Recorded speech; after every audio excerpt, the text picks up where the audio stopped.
राधे राधे, जय श्री कृष्णा। आप सभी का स्वागत है आपके अपने YouTube चैनल पर। आज दिनांक है 18 नवंबर 2025 और दिन है मंगलवार।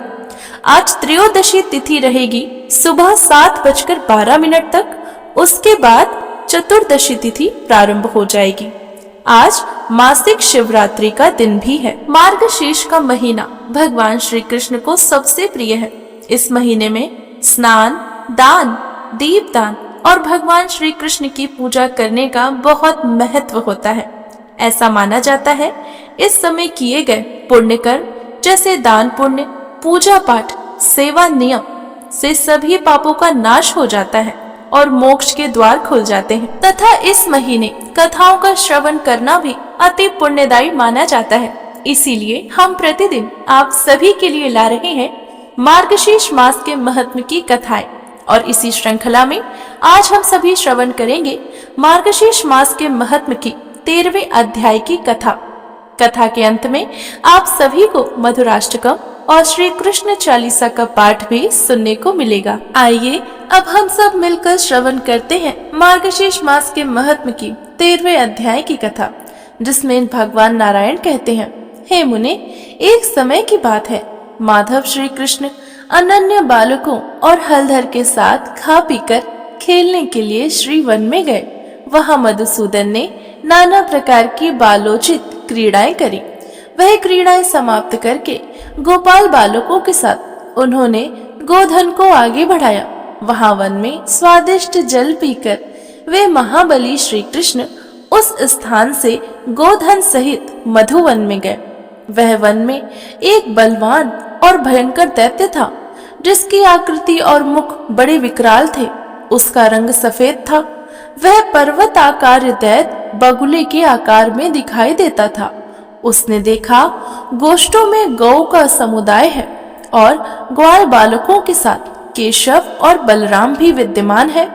फिर तो जैसे अगस्त ने वातापी को उदर स्थल कर लिया था, उसी प्रकार वह दैत्य वहां सबको लीला पूर्वक लील गया। श्री हरि बकासुर के ग्रास बन गए। यह सब देखकर सभी देवता भय से कांप उठे। वे संत्रस्त होकर हाहाकार करने लगे और हाथों में शस्त्र लेकर दौड़े। इंद्र ने दधीची मुनि की हड्डियों का बना हुआ वज्र चलाया, किंतु उसके प्रहार से बकासुर मर न सका। केवल उसकी एक पांख जल गई। चंद्रमा ने हिमपात किया, किंतु उसके उस दानव को केवल सर्दी के कष्ट अनुभव हुआ। सूर्यपुत्र यम ने उस पर यमदंड मारा। उससे वह कुंठित हो गया, हिल डुल ना सका। वायु ने वायास्त्र त्रस्त चलाया। उससे वह एक स्थान से उठकर दूसरे स्थान पर जा गया। वरुण ने शीलाओं की वर्षा करी। उससे उसको बहुत पीड़ा हुई। अग्निदेव ने आग्नेयास्त्र चलाया। उस सभी पंख जला दिए। कुबेर के अर्धचंद्र से उसके पैर कट गए। ईर्ष्या ने शूल से वह असुर मूर्छित होकर गिर पड़ा। यह देख ऋषि और मुनि भयभीत हो श्री कृष्ण को आशीर्वाद देने लगे। इसी बीच में श्री कृष्ण ब्रह्म तेज से प्रज्वलित हो उठे। उन परम धन ने बाहर और भीतर से दैत्य को सारे अंगों में दाह उत्पन्न कर दिया। तब उन सबका वमन करने उस दानव ने प्राण त्याग दिए। इस प्रकार बकासुर का वध करके बलवान श्री कृष्ण ग्वालों बालों के और गौओं के साथ अत्यंत मनोहर केली कदम कानन में जा पहुंचे। इस समय वहां वृष रूपधारी प्रलंबन नामक असुर आ पहुंचा, जो बड़ा बलवान, महान, धूर्त तथा पर्वत के समान विशालकाय था। उसके दोनों सींगों पे श्री हरि को उठाकर घुमाना आरंभ कर दिया। यह देख सभी ग्वाल बाल इधर उधर भागने लगे, रोने लगे। परंतु बलवान बलराम जोर जोर से हंसने लगे, क्योंकि वे जानते थे कि मेरा भाई साक्षात परमेश्वर है। उन्होंने बालकों को समझाया और कहा, भय किस बात का है। इधर मधुसूदन ने स्वयं उसको दोनों सींग पकड़ लिए और उसे आकाश में घुमाकर भूतल पर दे मारा। दैत्यराज प्रलंबन पृथ्वी पर गिरा और प्राणों से हाथ धो बैठा। यह देख सभी गोप बालक हंसने लगे। नाचने लगे, खुशी के गीत गाने लगे।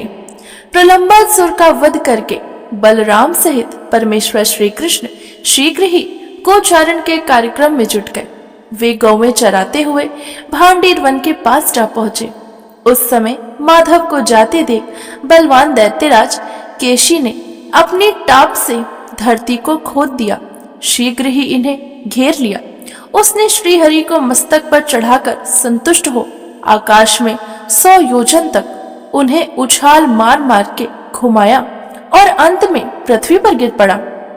उस पापी के श्रीहरि के हाथों में दांत से पकड़ लिया और क्रोधपूर्वक चबाना आरंभ कर दिया, परंतु श्रीहरि के अंग वज्र के समान कठोर थे। उनके अंग का चर्वण करते ही दैत्य के सारे दांत टूट गए। श्री कृष्ण के तेज से दुग्ध होकर वे भूतल पर प्राणों को परित्याग कर दिया। स्वर्ग में दुदुबी बजने लगी और वहां फूलों की वर्षा आरंभ हो गई। और इसी बीच में दिव्य रूपधारी पार्षद विमान पर बैठे हुए वहां आ पहुंचे। उन सबने 2 भुजाएं थी। वे पीतांबरधारी, किरीट और कुंडलों से अलंकृत तथा वनमाला से विभूषित थे। उन्होंने विनोद के लिए हाथों में मुरली ले रखी थी। उनके पैरों में मंजरी की मधुर ध्वनि हो रही थी। उन पार्षदों के सभी अंग चंदन से चर्चित थे। वे गोप वेश धारण किए हुए बड़े सुंदर दिखाई देते थे। उनके प्रसन्न मुख पर मंद हास्य की छटा छा रही थी। वे श्री कृष्ण भक्तों पर अनुग्रह करने के लिए कातर जान पड़ते थे। रत्नों के सार तत्व निर्मित दीप्तिशाली दिव्य रथ पर आरूढ़ हो वे भांडीर वन में उस स्थान पर आए जहां श्री हरि विराजमान थे। उसी समय दिव्य वस्त्र पहने तथा रत्नमय अलंकारों से विभूषित हुए 3 पुरुष आए, जो श्री हरि को प्रणाम करके उनकी स्तुति करते हुए उसी विमान से उत्तम गोलोक को चले गए। वे तीनों पहले के वैष्णव पुरुष थे, जो देह त्याग कर दानवी योनि को प्राप्त हुए थे। वे ही इस समय श्री कृष्ण के हाथों मारे जाकर उनके पार्षद हो गए। तब श्री नारद जी ने पूछा, महाभाग, वे दिव्य वैष्णव पुरुष कौन थे जो दैत्य रूप हो गए थे? इस बात को आप मुझे बताइए। ये कैसी परम अद्भुत बात सुनने को मिली है। तब भगवान नारायण बोले, हे ब्राह्मण सुनो, मैं इसका प्राचीन इतिहास बता रहा हूँ। मैंने पुष्कर तीर्थ में सूर्य ग्रहण के अवसर पर साक्षात महेश्वर के मुख से इस विषय को सुना था। श्री हरि के गुण कीर्तन के प्रसंग में भगवान शंकर ने यह कथा कही थी। गंधमादन पर्वत पर गंधर्वराज गंधवाह रहा करते थे। वे श्री हरि की सेवा में तत्पर रहने वाले महान तपस्वी और श्रेष्ठ संत थे। हे मुने, उनके 4 पुत्र हुए जो गंधर्वों में श्रेष्ठ समझे जाते थे। वे सोते और जागते समय दिन रात श्री कृष्ण के चरण कमलों का चिंतन करते रहते थे।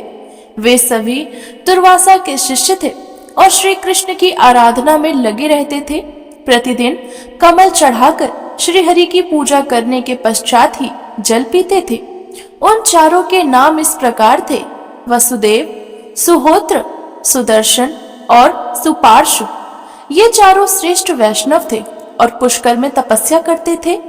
चिरकाल तक तपस्या करने के पश्चात उन्होंने मंत्रों को सिद्ध कर लिया था। उन चारों में जो श्रेष्ठ वसुदेव था, वह दुर्वासा से योग्य शिष्य पाकर योगिनियों में श्रेष्ठ और सिद्ध हो गया था। उसने विवाह नहीं किया। वह ब्रह्म तेज से प्रज्वलित हो तत्काल देह त्याग कर श्री कृष्ण का पार्षद हो गया।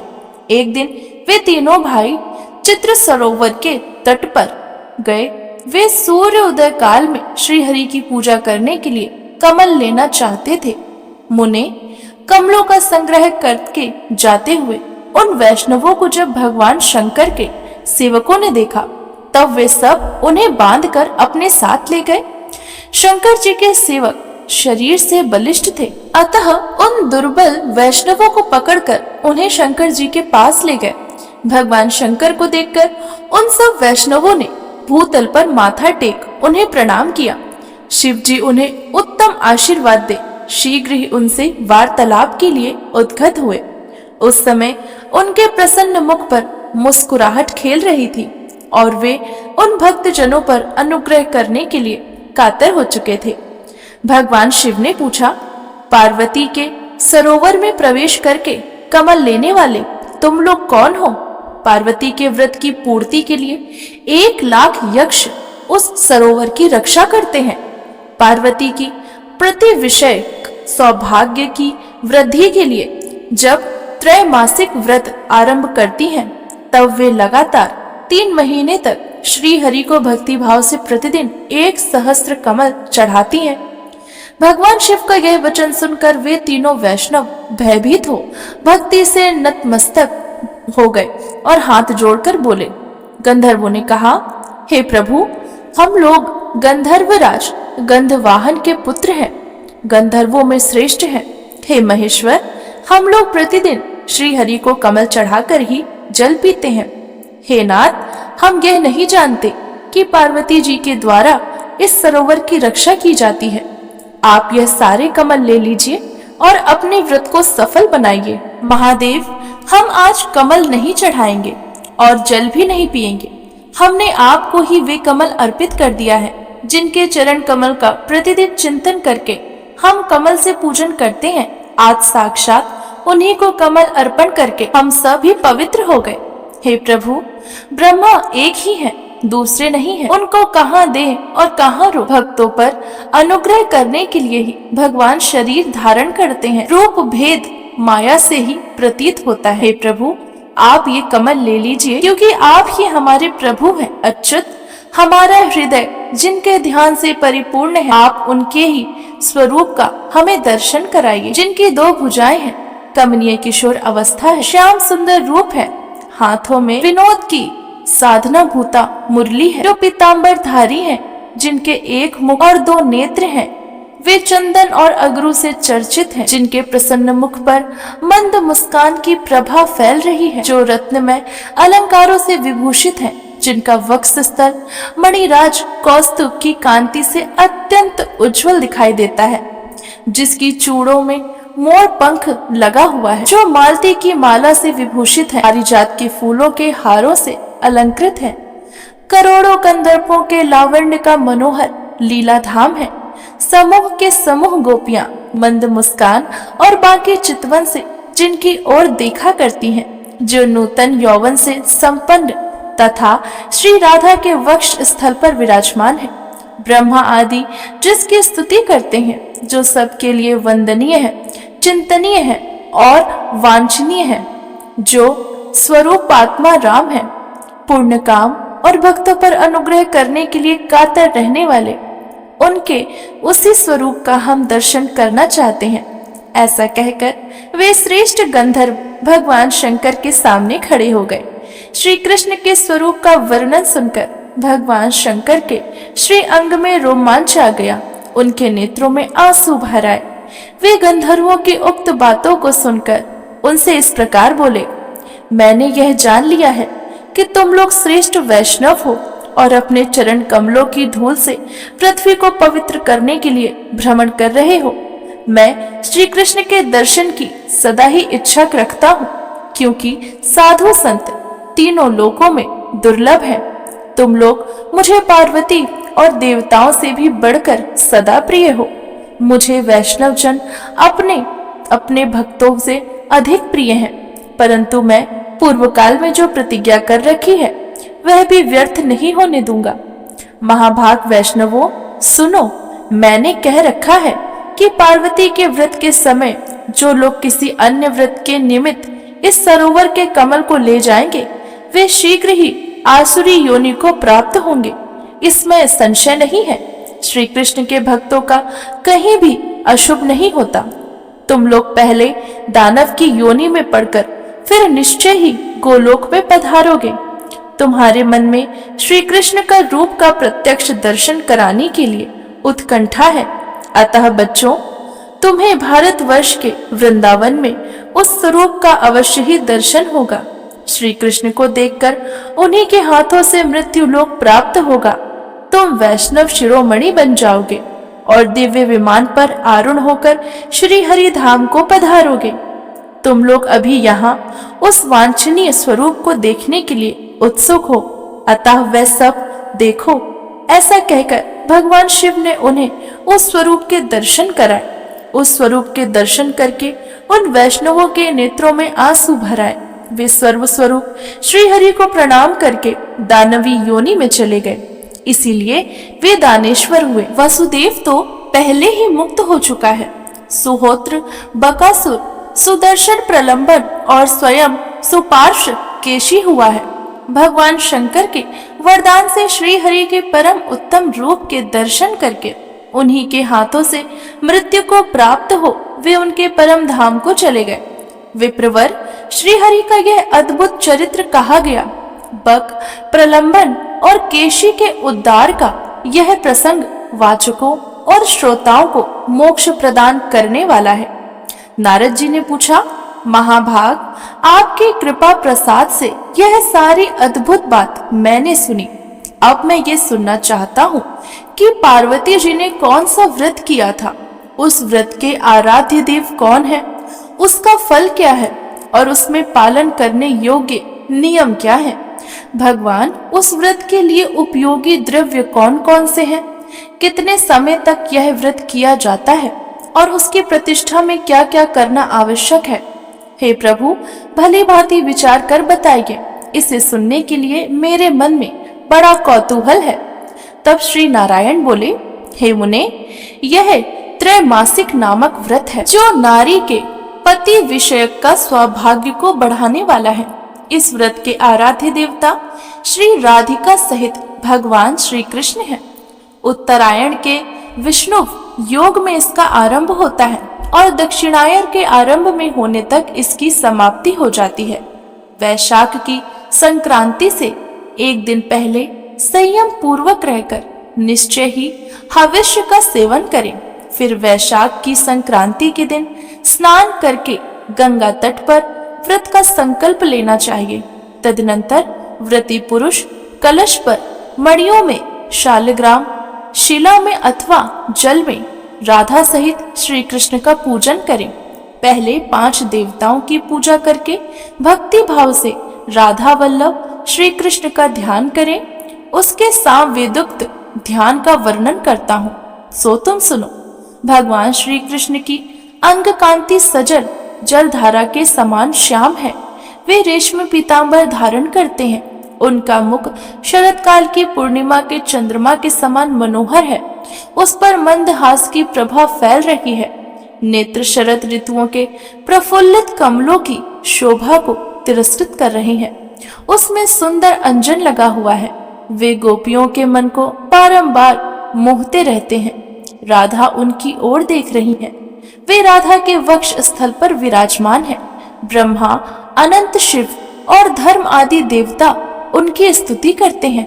इस प्रकार श्री कृष्ण का ध्यान करके व्रती पुरुष उस ध्यान के द्वारा ही अपना सानंद आवाहन करे।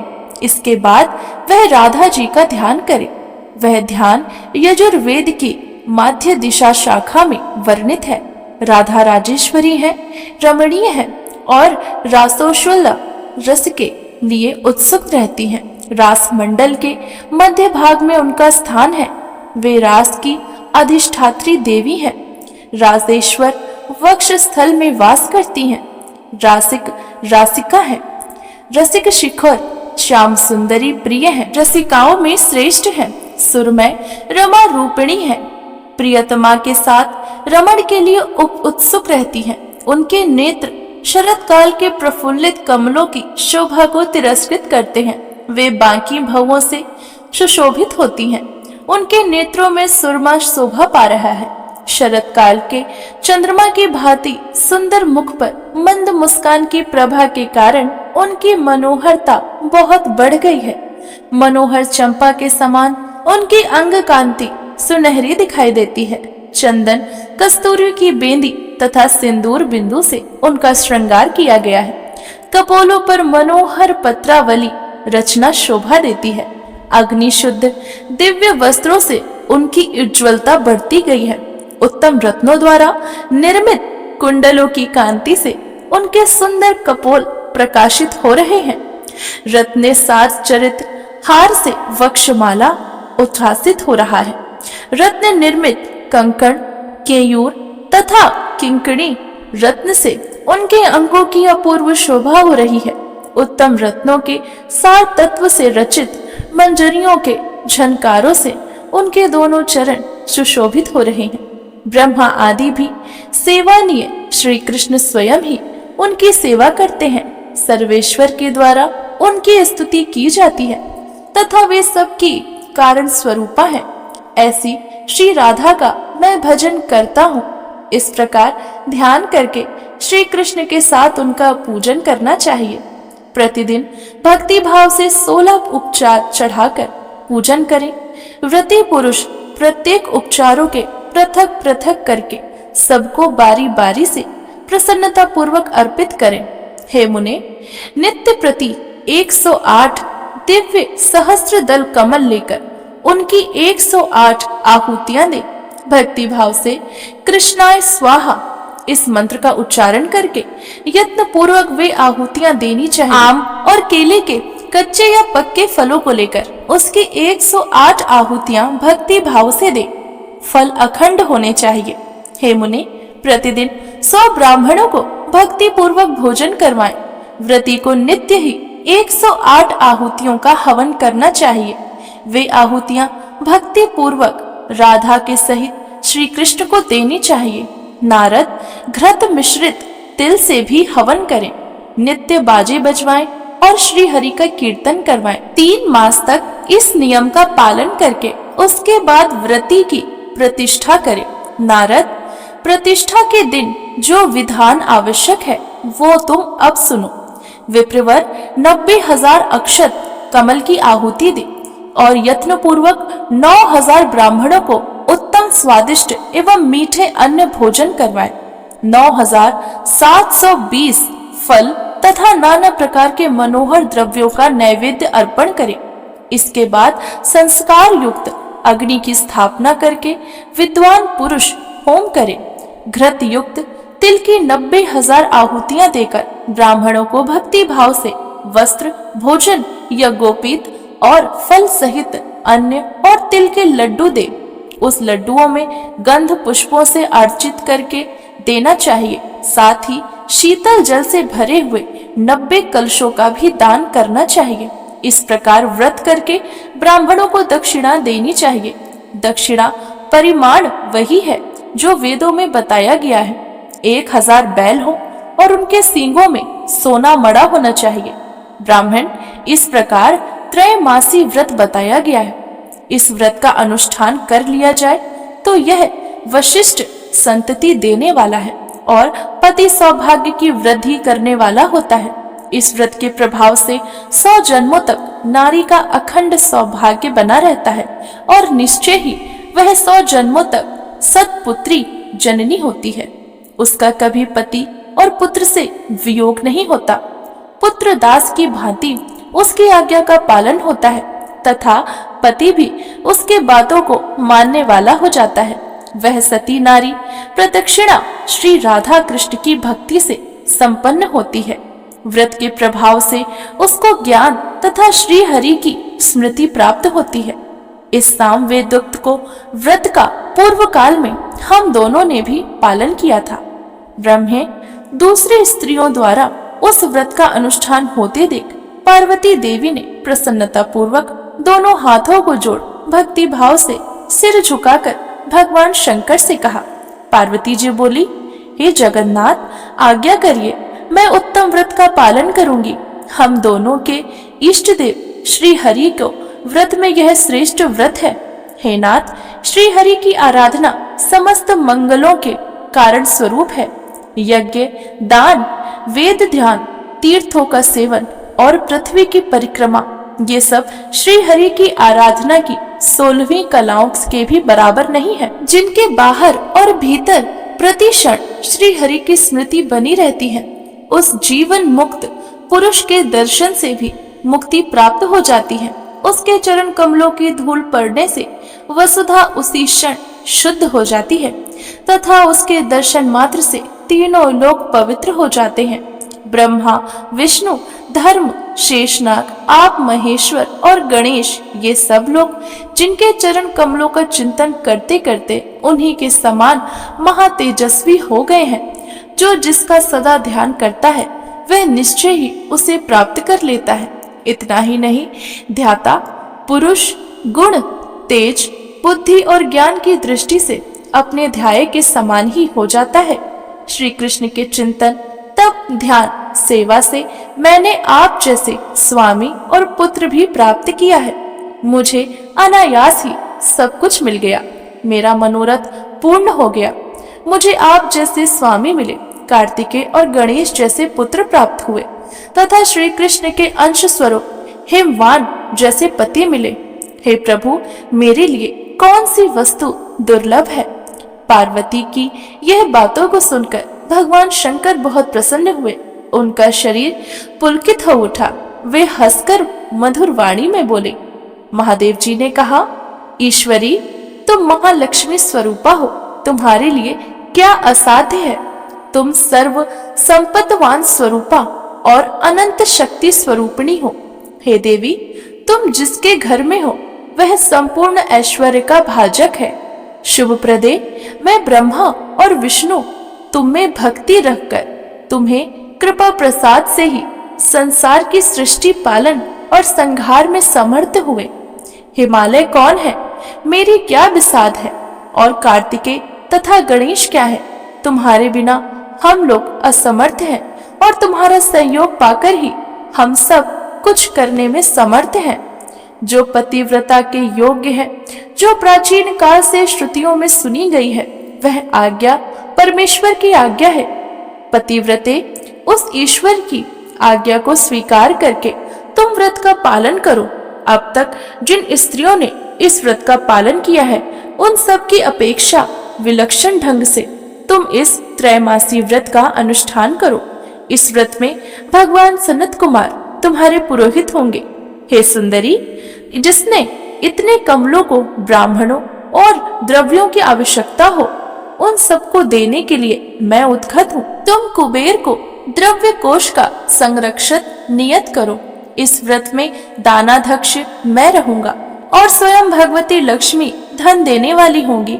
अग्निदेव वेद का पाठ करेंगे, वरुण देव जल देंगे, यक्ष लोग वस्तुओं को ढोकर लाने का काम करेंगे और स्कंद करके अध्यक्ष रहेंगे। इस व्रत में स्थान को झाड़ बुहार कर शुद्ध करने का काम स्वयं वायुदेव करेंगे। इंद्र रसोई परोसेंगे, चंद्रमा व्रत के अधिष्ठापक रहेंगे। प्रिय सूर्यदेव दान का निर्वाचन करेंगे, योग योगों की यथोचित व्याख्या करेंगे। सुंदरी, व्रत के लिए जो उपयोगी और नियमित द्रव्य हो उसे देकर उससे भी अधिक फल फूल तुम श्री हरि की सेवा में समर्पित करो।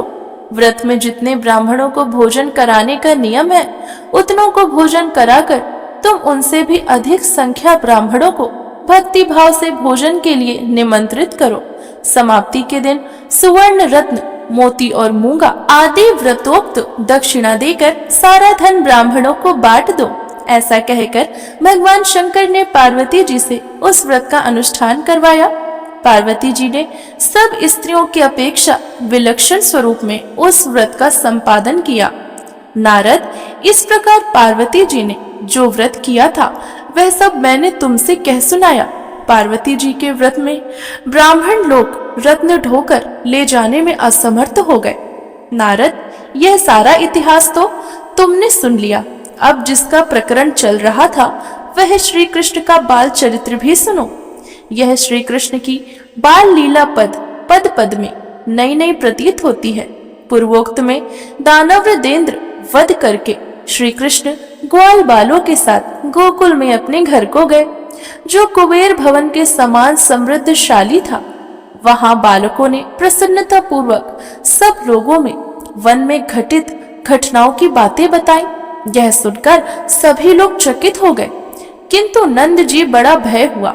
उन्होंने वृद्ध गोपों तथा बड़ी बूढ़ी गोपियों को घर बुलवाया और उन सबके साथ समयोचित कर्तव्य का विचार करके उत संकट से बचने के लिए युक्ति ढूंढ निकाली। युक्ति निश्चय करके गोपराज उस स्थान को त्याग कर देने का उद्धत हो गए। मुने उन्होंने उसी क्षण सबको वृंदावन चलने की आज्ञा दी। नंद जी की आज्ञा सुनकर सभी लोग वहां से जाने को उद्धत हो गए। गोप गोपियां, बाल बालिकाएं सब इस नई यात्रा के लिए तैयार हो गए। समस्त ग्वाल बाल श्री कृष्ण और हलधर के साथ प्रसन्नता पूर्वक चल दिए। अनेक प्रकार की वेशभूषा वाले वे बालक गीत गाते हुए जा रहे थे। कोई वंशी की तान छेड़ देता तो कोई सींग बजाते हुए चला जा रहा था। किन्होंने हाथों में करताल ले रखी थी तो कुछ लोगों ने हाथों में वीणा ले रखी थी। किन्हीं के हाथों में षयंत्र थे तो कहीं के सींगे। कुछ गोपाल के अपने कानों में नए पल्लव पहन रखे थे। कितनों ने अधखिले कमल और दूसरे दूसरे फूल धारण कर रखे थे। किन्हीं के हाथों में फूलों के नए नए गजरे थे तो कुछ लोगों ने आजानुलंबिनी वरमाला गले में डाल रखी थी। कुछ बालकों ने पल्लवों तथा फूलों से अपनी चोटियां सजा रखी थी। विप्रवर सब ग्वाल बाल, तरुण अवस्था वाली गोपियों के यूथ और बड़ी बूढ़ी गोपियां अपार संख्या थी। मुने श्री राधा की जो सुशीला आदि सहेली गोपियां थी वे नाना प्रकार के अलंकारों से विभूषित हो बड़े भव्य दिखाई देती थी। दिव्य वस्त्र धारण कर हर्ष से मुस्कुराती हुई वे सबकी सब वृंदावन की ओर चली जा रही थी। कोई शिविर पाकर संवारती तो कोई रथ पर। राधिका देवी रत्नमय अलंकारों से विभूषित हो सुवर्णमय उपकरणों से युक्त रथ पर बैठकर उन सब सहेलियों के साथ यात्रा कर रही थी। यशोदा और रोहिणी भी रत्नमय अलंकारों से अलंकृत हो सुवर्णमय उपकरणों से सुसज्जित रथ पर चढ़कर जा रही थी। नंद, सुनंद, श्रीदामा, गिरिभानु, विभाकर, वीरभानु और चंद्रभानु ये प्रमुख गोपगण हाथी पर बैठकर सानंद यात्रा कर रहे थे। श्री कृष्ण और बलदेव दोनों भाई रत्न निर्मित आभूषणों से विभूषित हो स्वर्णमय रथ पर बैठकर बड़े हर्ष के साथ वृंदावन की ओर जा रहे थे। कोटि कोटि बूढ़े और जवान गोप उस यात्रा में सम्मिलित थे। कोई घोड़े पर सवार था तो कोई हाथी पर बैठा था और कितने ही रथ पर चढ़कर यात्रा कर रहे थे। नंद जी के सेवक उद्गत गोपगण बड़े हर्ष के साथ चल रहे थे। उनमें से कुछ लोग बैलों पर सवार थे। वे सब के सब संगीत की तानों पर तत्पर थे। राधिका की दूसरी दासियां बहुत बड़ी संख्याओं में यात्रा कर रही थी। उनके मन में बड़ा उल्लास था। मुख में मंद मंद मुस्कान की छटा छा रही थी। वे सब की सब सोने के गहनों से सजी हुई थी। उनमें से कितनों के हाथों में सिंदूर थे, कितनों के काजल लेकर चल रही थी। किन्हीं के हाथों में कुंदन के तो किन्हीं के हाथों में पुतलियां। कुछ सुंदर दासियां अपने हाथों में भोग द्रव्य और क्रीड़ा द्रव्य लेकर चल रही थी। किन्हीं के हाथों में वेश रचनकारी सामग्री थी तो किन्हीं के हाथों में फूलों की मालाएं थी। कुछ गोपियां हाथों में वीणा आदि वाद्य लेकर सानंद यात्रा कर रही थी तो कुछ अपने साथ अग्नि शुद्ध दिव्य वस्त्रों का भार लिए चल रही थी। कितनी ही चंदन, अगरू, कस्तूरी और केसर का द्रव्य लेकर जा रही थी। कोई संगीत में मग्न थी तो कोई विचित्र कथाएं कह रही थी। उस समय कोटि कोटि शिविकाएं, रथ, घोड़े, गाड़ियां, बैल और लाखों हाथी आदि चल रहे थे। मुने वृंदावन में पहुंचकर सबने अपने ग्रह शून्य देखे। तब वे भी सभी लोग वृक्षों के नीचे यथा स्थान ठहर गए। उन सब श्री कृष्ण ने गोपों को अभिष्ट ग्रह और गौओं को ठहरने का स्थान बताते हुए कहा, आज इसी तरह ठहरो, कल सब व्यवस्था हो जाएगी। श्री कृष्ण की यह बातें सुनकर गोपों ने पूछा, कन्हैया यहाँ कहाँ घर है? उनका यह प्रश्न सुनकर श्री कृष्ण बोले, इस स्थान पर बहुत से स्वच्छ ग्रह हैं जिन्हें देवताओं ने बनाया है, परंतु उन देवताओं को प्रसन्न किए बिना कोई भी ग्रह हमारी दृष्टि में नहीं आ सकते। अतः गोपगण आज वन देवता की पूजा करके बाहर ही ठहरो। प्रातःकाल तुम्हें यहाँ निश्चय ही बहुत से रमणीय ग्रह दिखाई देंगे। धूप दीप नैवेद्य भेंट पुष्प और चंदन आदि के द्वारा वट के मूल भाग में स्थित चंडिका देवी की पूजा करो। श्री कृष्ण की यह बातों को सुनकर गोपों ने दिन में देवताओं की पूजा करने के भोजन आदि किया और रात में वही प्रसन्नता पूर्वक शयन किया। अब इसके आगे क्या हुआ ये सब हम लोग श्रवण करेंगे मार्गशीर्ष मास के महात्म्य की 14वें अध्याय की कथा में। आइए अब हम सब मिलकर श्रवण करते हैं मधुराष्टकम और श्री कृष्ण चालीसा का पाठ। मधुराष्टकम। अधरम मधुरम वदनम मधुरम नयनम मधुरम हसितम मधुरम हृदयम मधुरम गमनम मधुरम मधुराधिपतेरखिलं मधुरं वचनं मधुरं चरितं मधुरं वसनं मधुरं वलितं मधुरं चलितं मधुरं भ्रमितं मधुरं मधुराधिपतेरखिलं मधुरं वेणु मधुरो रेणु मधुरो पाणि मधुरो पाद मधुरो नृत्यं मधुरं सख्यं मधुरं मधुराधिपतेरखिलं मधुरं गीतं मधुरं पीतं मधुरं भोक्तं मधुरं सुप्तं मधुरं रूपं मधुरं तिलकं मधुरं मधुराधिपतेरखिलं मधुरं कर्णं मधुरं तरणं मधुरं हरणं मधुरं रमणं मधुरं वमितं मधुरं शमितं मधुरं मधुराधिपतेरखिलं मधुरं गुञ्जा मधुरा माला मधुरा यमुना मधुरा वीची मधुरा सलिलं मधुरं कमलं मधुरं मधुराधिपतेरखिलं मधुरं गोपी मधुरा लीला मधुरा युक्तं मधुरं भोक्तं मधुरं दृष्टं मधुरं शिष्टं मधुरं मधुराधिपतेरखिलं मधुरं गोपा मधुरा गावो मधुरा यष्टि मधुरा सृष्टि मधुरा दलितं मधुरं फलितं मधुरं मधुराधिपतेरखिलं मधुरं मधुराधिपतेरखिलं मधुरम। आइए अब हम लोग श्री कृष्ण चालीसा श्रवण करते हैं।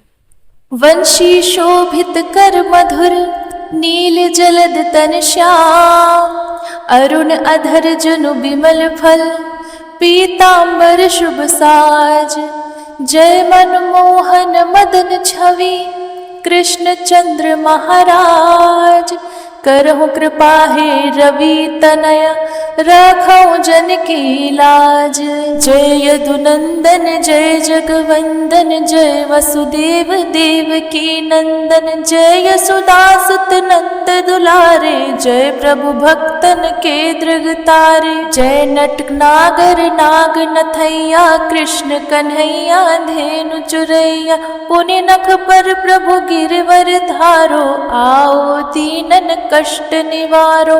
वंशी मधुर अधर धरि तेरे, होवे पूर्ण मनोरथ मेरे। आओ पुनि हरि माखन चाखो, आओ लाज भारत की राखो। गोल कपोल चुबक अरुणाए, मृदु मुस्कान मोहिनी डारे। रंजित राजीव नयन विशाला, मोर मुकुट वैजंती माला। कुंडल श्रवण पीत पट, आछे काटी किंकड़ी काछन काछे। नील जलज सुंदर तनु सोहे, छवि लखि सुर नर मुनि मन मोहे। मस्तक तिलक अलंक धुर धारे, आवो कृष्ण बांसुरी वारे। करि पय पान पूत नहीं तार्यो, अका बका कागा सुर मार्यो। मधुबन जलत अग्नि जब ज्वाला, भय शीतल लखि तनहि नंद लाला। सुरपति जब ब्रज चढ़ायो रिसाई, मसुर थाल वारे विष आई। लगत लगत ब्रज चहन बहायो, गोवर्धन नख धारी बचायो। लखि जमुना मन भ्रम अधिकाई, मुख मह 14 भुवन दिखाई। दुष्ट कंस अति उधम मचायो, कोटि कमल जब फूल मंगायो। नाथी काली है जब तुन लीनो, चरण चिन्ह दय निर्भय कीन्हो। करि गोपिन संग रास बिलासा, सबकी पूरन करि अभिलाषा। केतिक महा असुर संहार्यो, कंसहि केस पकड़हि दई मार्यो। मातु पिता की बंदी छुड़ाई, उग्रसेन कह राज दिलाई। मह के मृतक छहो सुत लायो, माति देव की शोक मिटायो। भौमासुर मुर दैत्य संहारी, लाए षटदश सहस कुमारी। दय भी नहीं तृण चीर संहारा, जरा सिंधु राक्षस कह मारा। असुर बकासुर आदिक मार्यो, भक्तन के दब कष्ट निवारो।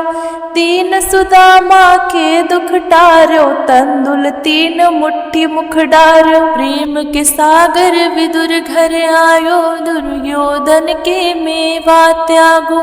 लखि प्रेम की महिमा भारी, ऐसे श्याम दीन हितकारी। भारत के पारथ रथ हाक्यो, लिए चक्र कर नहीं भल ताको। निज गीता के ज्ञान सुनाए, भक्तन हृदय सुधा वर्षाए। मीरा थी ऐसी मत वाली, विष पी गई बजा कर ताली। राजा भेजा सांप पिटारी, शाली ग्राम बने बनवारी। निज माया तुम वित ही दिखायो, उरते संशय सकल मिटायो। तब शत निंदा करी तत्काला, जीवन मुक्त भयो शिशुपाला। जब ही द्रौपदी टेर लगाई, दीनानाथ लाज आप बचाई। तुरत ही बसन बने नंदलाला, बढ़े चीर भय अरे मुख काला। असनाथ के नाथ कन्हैया, डूबत भवर बचावत नैया। सुंदर दास आसुर धारी, दया दृष्टि की जय बनवारी। नाथ सकल मम कुमति निवारो, क्षमहु वेगी अपराध हमारो। खोलो पट अब दर्शन दीजय, बोलो कृष्ण कन्हैया की जय। बोलो कृष्ण कन्हैया की जय, बोलो कृष्ण कन्हैया की जय।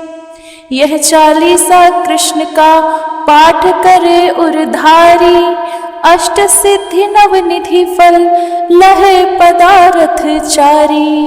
तो ये थी आज के अध्याय की कथा, साथ साथ मधुराष्टकम और श्री कृष्ण चालीसा का पाठ। हमारे साथ जुड़े रहने के लिए बहुत बहुत धन्यवाद। आप सभी का दिन मंगलमय हो, ऐसी हम कामना करते हैं।